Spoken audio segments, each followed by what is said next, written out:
চার সংস্কার কমিশন যেসব প্রস্তাব দিয়েছে তা বাস্তবায়নে রাজনৈতিক দলগুলোর ঐক্যমত প্রয়োজন বলে মনে করেন বিএনপির মহাসচিব মির্জা ফখরুল ইসলাম আলমগীর। তিনি বলেন, ঐক্যমত ছাড়া এসব সংস্কার বাস্তবায়ন করা সম্ভব নয়। সকালে বিএনপির প্রতিষ্ঠাতা ও সাবেক রাষ্ট্রপতি জিয়াউর রহমানের 89তম জন্মবার্ষিকী উপলক্ষে তার সমাধিতে শ্রদ্ধা জানিয়ে এসব কথা বলেন মির্জা ফখরুল। বলেন, সংস্কার ও নির্বাচনের প্রস্তুতি একসাথে চলতে হবে। রহিম রুমনের প্রতিবেদন। 1936 সালের এই দিনে বগুড়ার গাবতলী বাগবাড়িতে জন্মগ্রহণ করেন দেশের জনপ্রিয় রাজনৈতিক দল বিএনপির প্রতিষ্ঠাতা সাবেক রাষ্ট্রপতি জিয়াউর রহমান। তার জন্মদিনে শ্রদ্ধা জানাতে সকাল থেকেই দেশের বিভিন্ন এলাকা থেকে শেরেবাংলা নগরে আসেন দলটির নেতাকর্মীরা।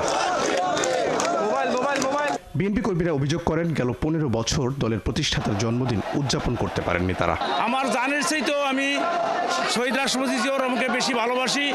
সেই ভালোবাসার জন্যই আজকে তার জন্মদিনে তার কবরের পাশে এসেছি। সমস্ত সেক্টরে স্বাধীন বছরে একজন মানুষ একটা দেশকে তলাবেন ঝুড়ি থেকে একটা ইমার্জিং টাইগারে রূপান্তর করেছিলেন। তারেক জিয়া যেন বিদেশ দেশে এই দেশে ফিরে আসে, এটা আমাদের আশা। আজকে প্রমাণ হয়েছে যে অভিশপ্ত ভোলের এবং ঘাতকেরা জানে না ভালোবাসা যারা বেঁচে থাকে মৃত্যু তাদের ছোঁয় না।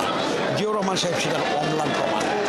বেলা 11টার পর কেন্দ্রীয় নেতাদের নিয়ে শ্রদ্ধা জানাতে আসেন দলটির মহাসচিব মির্জা ফখরুল ইসলাম আলমগীর। ফাতেহা পাঠ ও দোয়া শেষে সাংবাদিকদের তিনি বলেন, রাজনৈতিক ঐকমত্য ছাড়া কোনো সংস্কারই বাস্তবায়ন সম্ভব না। সংস্কার এবং নির্বাচনের মধ্যে কোনো বিরোধ নেই। সংস্কারও চলবে, নির্বাচন হবে এবং যে সরকার আসবে, যে দল সরকারে আসবে তারা সেই সংস্কারগুলোকে এগিয়ে নিয়ে যাবে। আমরা আমাদের দলের পক্ষ থেকে আমরা পরিষ্কার করে বলতে পারি যে আমরা প্রতিটি সংস্কারকে এগিয়ে নিয়ে যাব। 4টি কমিশনের সংস্কার প্রস্তাব নিয়ে এক প্রশ্নের জবাবে তিনি বলেন, সংস্কার ও নির্বাচনের প্রস্তুতি একসাথে চলতে হবে। সরকার যেটা বলেছে এবং যে পরিকল্পনা করেছে, এই রিপোর্টগুলো পাওয়ার পর রাজনৈতিক দলগুলোর সঙ্গে আলোচনা করবে, তারপরেই সিদ্ধান্ত হবে এবং ঐক্যমত ছাড়া কোনোটাই গ্রহণযোগ্য হবে না। সংস্কারের অজুহাতে নির্বাচন বিলম্ব করা ঠিক হবে না। সেনানিবাস থেকে রাজনীতির ময়দান, সব জায়গায় সমান তালে সফল ছিলেন সাবেক রাষ্ট্রপতি জিয়াউর রহমান।